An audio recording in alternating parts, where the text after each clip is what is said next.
So basically, by the end of this video, you are going to know whether sim racing is for you or not, because I'm showing you the pinnacle of sim racing. It really doesn't get any better than this. I'm in a Assetto Corsa Competizione running on a top-of-the-range PC using a Pimax Crystal top-of-the-range VR headset, and it's just an incredible setup. By the way, everything is paid by me apart from the headset. It's a loan unit. And this is sim racing in 2024. It just looks absolutely unreal, and as we go through this video, you're going to see some utterly breathtaking moments here at Brands Hatch to do with the time of day and the sun and the lighting. You can see there's so much density going on around the track, and that just is in, you know, my peripheral vision. It makes me feel like I'm at an event. It heightens my senses. It gets my blood flowing a little bit more quickly, and I think that's a sensation that I am taking for granted at the moment, because when I race for real, it takes a long time to get there. I'm up in the early morning driving to track, doing a briefing, doing my practice, doing the qualifying, and then you get into the race, and yes, it's incredible driving for real. I'm not gonna say this is exactly the same, but it gets you 95% of the way there for, well, overall a fraction of the price. It's still a very expensive setup. PC was very expensive, the headset is very expensive, ACC is not super cheap when you're getting all the DLC, although it is probably a better value proposition than iRacing. But this is top of the range.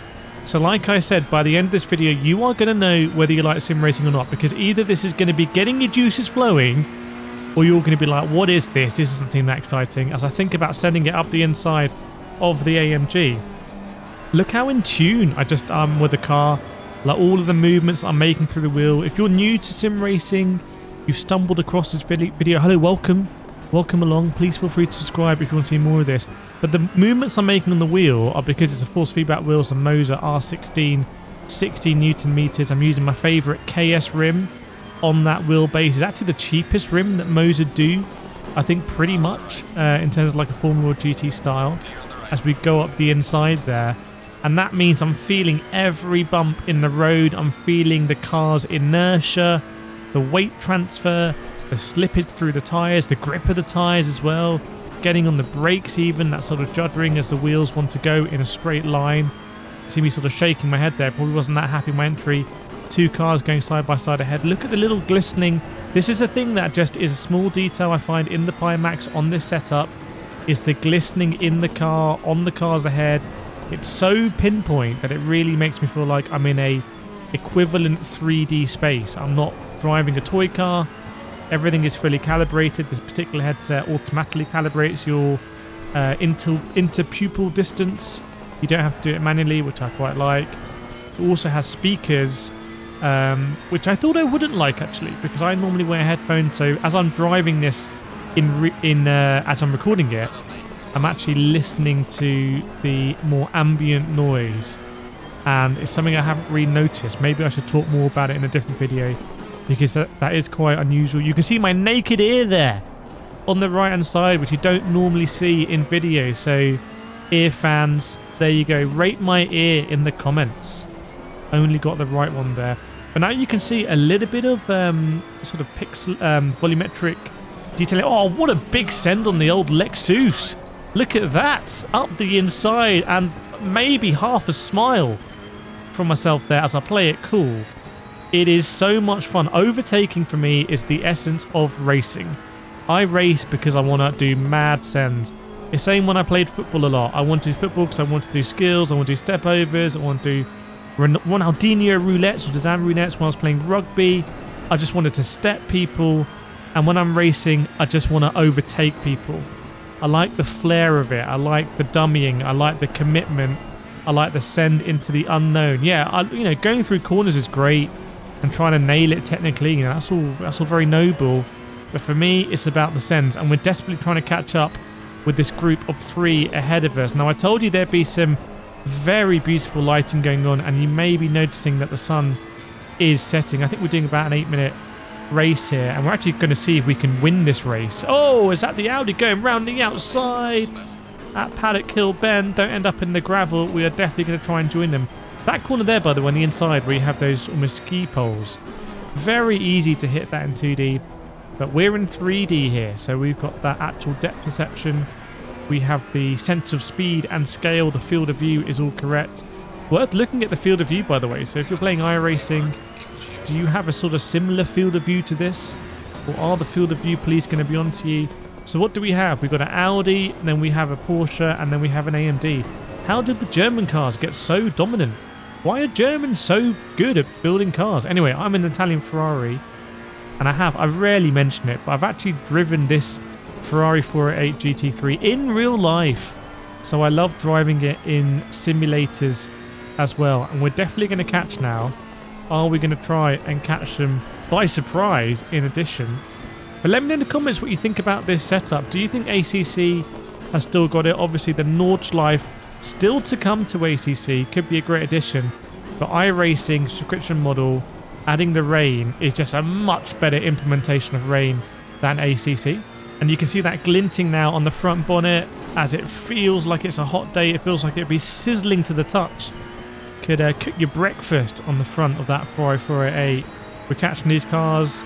So many emotions. I don't think I'm a very emotional person, but I feel emotions when I race.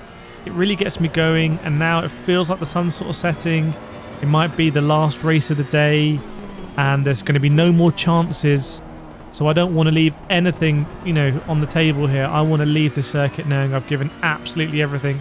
And that's going to mean launching it up the inside of the Audi and going side by side. Where is he? A bit of correction.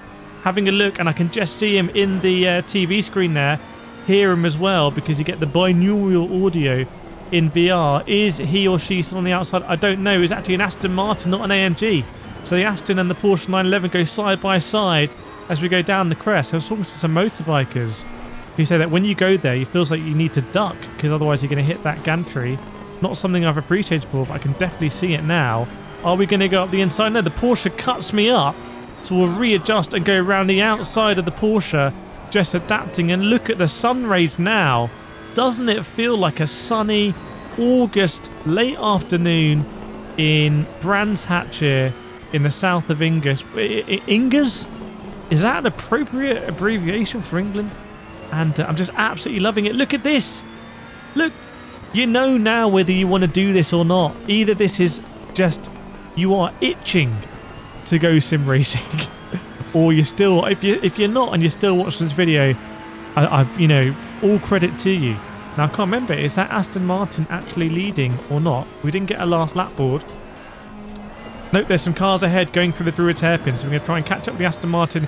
You can see the shadows now coming into play, quite long shadows on the track, and again the dynamism is just awesome. Makes me feel like I just want to send it. I'm going to be thinking about this in the drive home, how my race went. This is how I race in real life. And I was very lucky enough to win a championship last year. Racing in these parts of England as we go up the inside of the Aston Martin. Going to turn into a little bit of a different race now, because now we're going to try and actually catch that group ahead. By the way, in VR, those TV screens are very, very, very realistic. And it's actually the mirrors that seem a little bit unrealistic. So I've never encountered a good mirror in virtual reality. They always seem like TV screens. So something I've noticed, I don't know how you make a good mirror. You need to make it sort of like really shimmery and reflective possibly, because if it's too matte it looks like a screen. As we're going to go through sort of blind corners, I'm really trying to push it now. There's a queue of cars behind, but we're actually trying to catch the cars ahead. It might be going on to the look at this. Goodness me, I'm going to be quiet for a second, just appreciate it.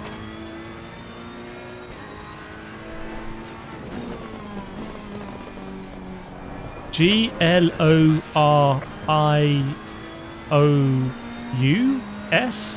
Glorious. Glorious. Absolutely incredible sensation. I mean, thank you so much, by the way, for watching these videos. I know you guys and girls, you actually love these sort of high-end VR videos. I'm so lucky to have to I'm going to pinch myself now. Just actually pinch myself, because I'm so lucky I get to do this. And it's just a real privilege, and I can, oh my goodness, it's just awesome, isn't it? It's just so good. What a hobby to have. And like I was saying, I was racing last year in these parts of England, going out, in real life, racing in my championship, winning my championship.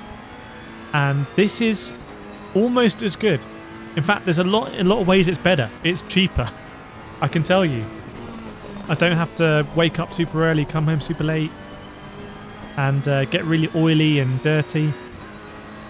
So, you know, I don't have to wear a sweaty helmet. Just put a sweaty VR headset on instead. It really is. It's making me want to just go on again as soon as I finish doing this voiceover, because it is absolutely sublime. And when you get VR working now, this is just better. And I'm not just saying that because the Pimax is a loan unit they've given to me. Like, this is pretty much objectively just better. When you can run it at these stats, it is a really super immersive and natural experience. So I don't know where we came in that race. But did we overtake everyone? I'm shaking my head. I want to show you some sense of scale here, by the way. So you can see the cars. I mean, it's just absolutely incredible. I hope you enjoyed it. Make sure to subscribe, and I will see you next time.